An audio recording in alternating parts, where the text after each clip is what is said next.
तो अब ये पूरा हमारे पास वर्किंग एलिमेंट हो गया। इस पे लग जाएगा कैमरा, इस पे लग जाएगा लाइट सोर्स, इस पे पानी का एंट्री सोर्स, और अब ये जैसे पेशाब का रास्ता है तो ये आराम से हम अंदर जा सकते हैं। अब जैसे आपने देखा है पेशाब के रास्ते, जैसे हमने पेनिस को इमेजिन करो, हम चले गए अंदर। अब अंदर जाए, हमें स्ट्रक्चर दिख गया, स्ट्रक्चर दिखा जाए, स्ट्रक्चर यहाँ पर स्ट्रक्चर है, तो हमने ये हल्के हाथ से नाइफ को निकाला और स्ट्रक्चर को काट दिया। Hello friends, welcome back to my YouTube channel. मैं हूँ डॉक्टर विजय गोविंदा गुप्ता, नई दिल्ली इंडिया में एक पुरुष रोग विशेषज्ञ एवं यूरोलॉजिस्ट, और मैं यूरेथ्रल स्ट्रक्चर या पेशाब के रास्ते में रुकावट या मूत्र मार्ग निंदा का भी इलाज करता हूँ। मेरे पास काफ़ी सारे पेशेंट्स आते हैं ऑल ओवर इंडिया से जो अपने पेशाब के रास्ते का या पेशाब की जो नलकी है उसमें रुकावट का इलाज करा के जाते हैं। कई तरह के इलाज हैं इनको मैंने बताया है, जैसे लेज़र, सिस्टोस्कोपी, OIU और ओपन सर्जरी। तो OIU के बारे में काफ़ी पेशेंट्स में हमेशा डाउट रहता है कि OIU क्या होता है, क्या दूरबीन होती है, कैसे आप दूरबीन से रास्ता खोल देंगे। काफ़ी डाउट में रहते हैं कि दूरबीन कैसे जाएगी लिंग के अंदर। काफ़ी सोचने में लगता है अजीब सा कि ये दूरबीन जो है, डॉक्टर साहब बोल तो रहे हैं कि दूरबीन से रास्ता खुल जाता है, पर वो दूरबीन कितनी मोटी होगी, कैसे है, क्या है।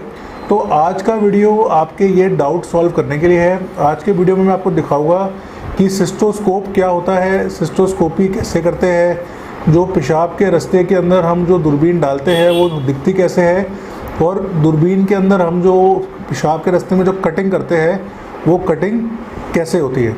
तो आइए मैं आपको दिखाता हूँ।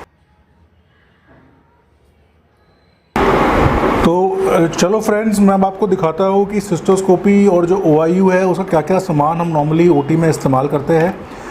एक हमारी सिस्टर भी सब्सक्राइबर है, सिस्टर मतलब जो ऑपरेटिव नर्स, और वो भी चाह रही थी कि इस पर एक वीडियो बन जाए। तो मैं बनाना चाह रहा हूँ कि ये बेसिकली डेमोस्ट्रेशन वीडियो है कि एज अ यूरोलॉजिस्ट हम क्या सामान इस्तेमाल करते हैं पेशाब के रास्ते की रुकावट खोलने के लिए। तो सबसे पहला जो कॉन्सेप्ट है वो होता है सिस्टोस्कोपी। सिस्टोस्कोपी मतलब कि अगर आपके पेशाब का रास्ता है, ये पेनिस है और पेनिस में नीचे जो पेशाब का रास्ता है इसमें कहीं रुकावट है तो उसको कैसे देखा जाए। तो सिस्टोस्कोपी में हमारे पास बेसिकली एक दूरबीन होती है। दूरबीन को हम इस पेनिस के छेद से डालते हैं और दूरबीन को हम पूरे रास्ते को हम फिर अंडर विजन देख सकते हैं। तो सिस्टोस्कोप के 3 पार्ट होते हैं। पहला पार्ट होता है शीथ। ये शीथ बेसिकली एक मेटल की शीथ होती है। ये कई नंबर में आती है, 17, 19, 21 तक। तो जितनी मोटी होती जाएगी उतना ही डालने में डिफ़िकल्टी आती है। तो नॉर्मली जो मेल पेनिस है उसके अंदर 17 से 19 नंबर की शीथ आराम से चले जाती है। तो ये 19 नंबर की शीथ है, काफ़ी पतली होती है। ज़्यादातर मरीज़ों में जब हम लोग डीजे स्टैंड निकालते हैं या सिस्टोस्कोपी करते हैं तो इसी शीथ को इस्तेमाल करते हैं। इस शीथ की खास बात यह है कि इसके अंदर आगे बर्ड बीक है। बर्ड बीक मतलब आप आगे देखेंगे तो काफ़ी मुलायम होती है, ये डैमेज नहीं करती, ये आराम से स्मूथली जो है पेशाब के रास्ते में चले जाती है बिना कोई डैमेज किए। ये शीथ में 2 कनेक्शन होते हैं। एक कनेक्शन से पानी चलाते हैं, तो जब हम लोग जा रहे होते हैं अंदर तो जब पानी चलता है तो पानी बेसिक रास्ता खोल के रखता है, तो हमें सब कुछ अंदर से नॉर्मली दिखता रहता है। तो इस साइड से लगता है पानी, और इस साइड से अगर सपोज़ हमें कोई अंदर सैंपल लेना है या हमें कोई यूरिन निकालना है तो इस साइड से तो एक साइड से पानी चलेगा, एक साइड से अंदर से जो पेशाब है या कोई गंदा मटेरियल है तो उसको निकालने के लिए चेंबर है। फिर इस शीट के ऊपर लगता है ये ब्रिज।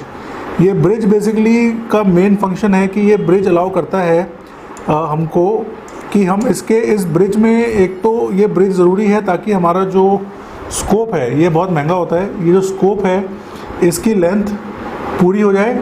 और इसका सबसे इम्पोर्टेंट फंक्शन इस ब्रिज का ये है कि इस ब्रिज में एक और एंट्री पॉइंट है। तो अगर हमें सपोज़ अंदर से कोई स्टेंट निकालना है या हमें कोई बायोप्सी लेनी है या आगे कोई फोर्सेप्स से हमें कोई सैंपल लेना है तो वो इस से अंदर जा सकता है।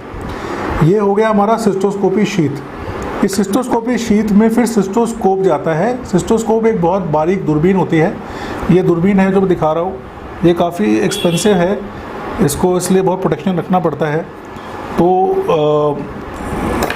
इस दूरबीन के 3 पार्ट है।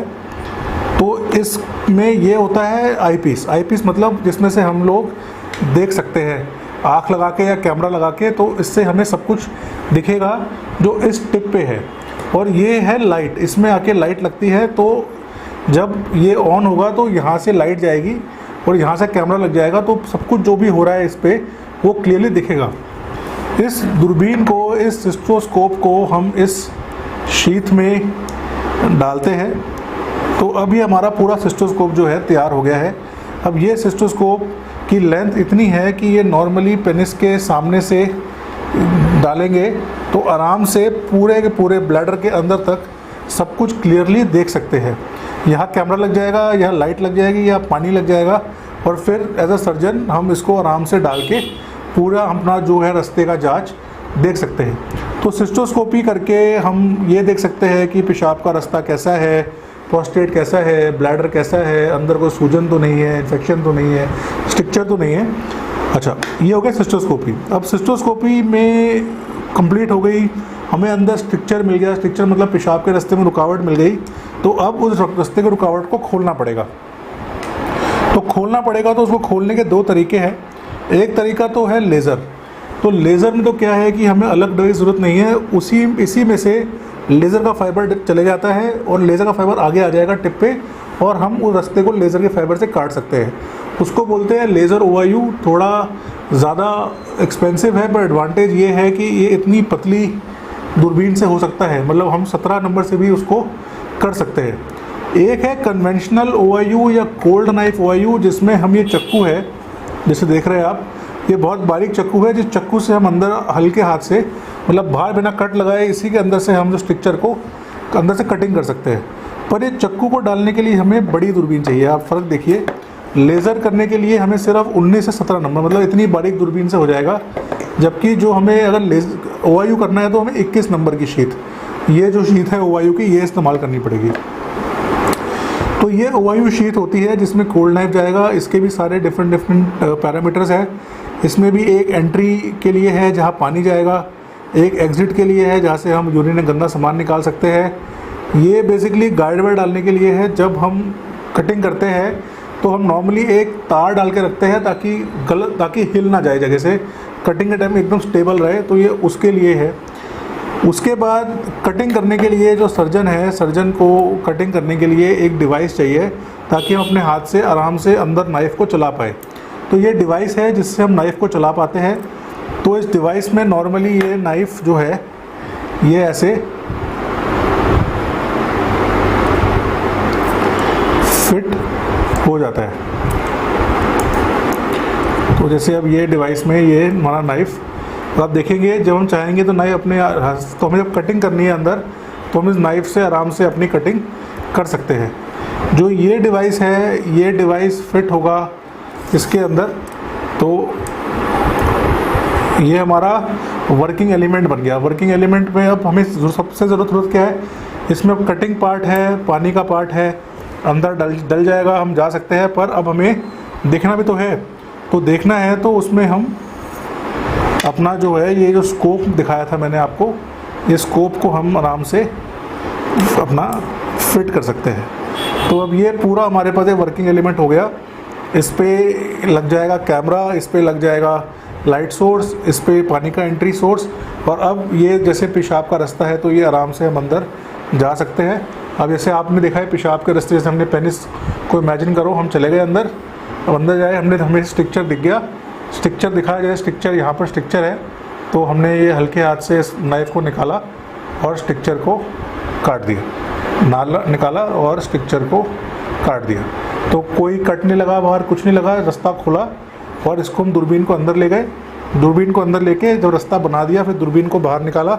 फिर हमने एक बार अपने सिस्टोस्कोप से फिर चेक कर लिया कि रास्ता बिल्कुल ठीक है, और उसके बाद फिर हम उसके अंदर एक नलकी डाल के बाहर आ गए। इसको बोलते हैं सिस्टोस्कोपी और एंडोस्कोपिक OIU। ये डिवाइसेस है, ये सारे डिवाइस जो मेरे हैं ये मेड इन जर्मनी है। ये कार्ल स्टोर्स कंपनी के डिवाइस है, काफ़ी एक्सपेंसिव डिवाइस है। एडवांटेज इन डिवाइसेस का ये है कि क्लैरिटी बहुत अच्छी होती है, कटिंग बहुत अच्छी होती है। ये डिवाइसेस इतने अच्छे मटेरियल से बने हैं कि ये अंदर कोई साइड इफ़ेक्ट कॉज नहीं करते। तो कई बार पेशेंट्स पूछते हैं कि सर सर्जरी तो नर्सिंग होम में भी हो रही है, सस्ते में भी हो रही है। बात सस्ते की और नर्सिंग होम की नहीं है, बात है कि आपकी बॉडी की, आपका जो लिंग है, आपकी जो त्वचा है, आपकी जो टिश्यूज़ है, उसको कितनी सावधानी से, कितने अच्छे इंस्ट्रूमेंट से, कितने बढ़िया सामान से सर्जरी करे, उसमें ज़मीन आसमान का फ़र्क है। तो मेरे पास सर्जरी कराने के 4 फ़ायदे हैं। पहला फ़ायदा, डॉक्टर का एक्सपीरियंस, हज़ारों केस करते हैं तो एक्सपीरियंस अच्छा रहता है। दूसरा, सामान जर्मन सामान इस्तेमाल करते हैं तो कोई डैमेज नहीं होता। सामान हम टॉप क्वालिटी का इस्तेमाल करते हैं, ऐसा नहीं कि काटते काटते चक्कू ख़राब हो गया, ये ख़राब हो गया। तीसरा, अच्छा हॉस्पिटल, अच्छा ओटी, ताकि आप जो इलाज करा के जाए तो कोई और इन्फेक्शन लेके ना जाए। और चौथा, अफोर्डेबल प्राइसिंग। तो ये वीडियो देखने के लिए थैंक यू। डाउट्स है तो कमेंट सेक्शन में पूछ सकते हैं, फेसबुक पे भी बात कर सकते हैं। इस चैनल को ज़रूर सब्सक्राइब कीजिए ताकि मैं आपके लिए अच्छे वीडियोस बना के ला सकूं। Thank you so much, take care.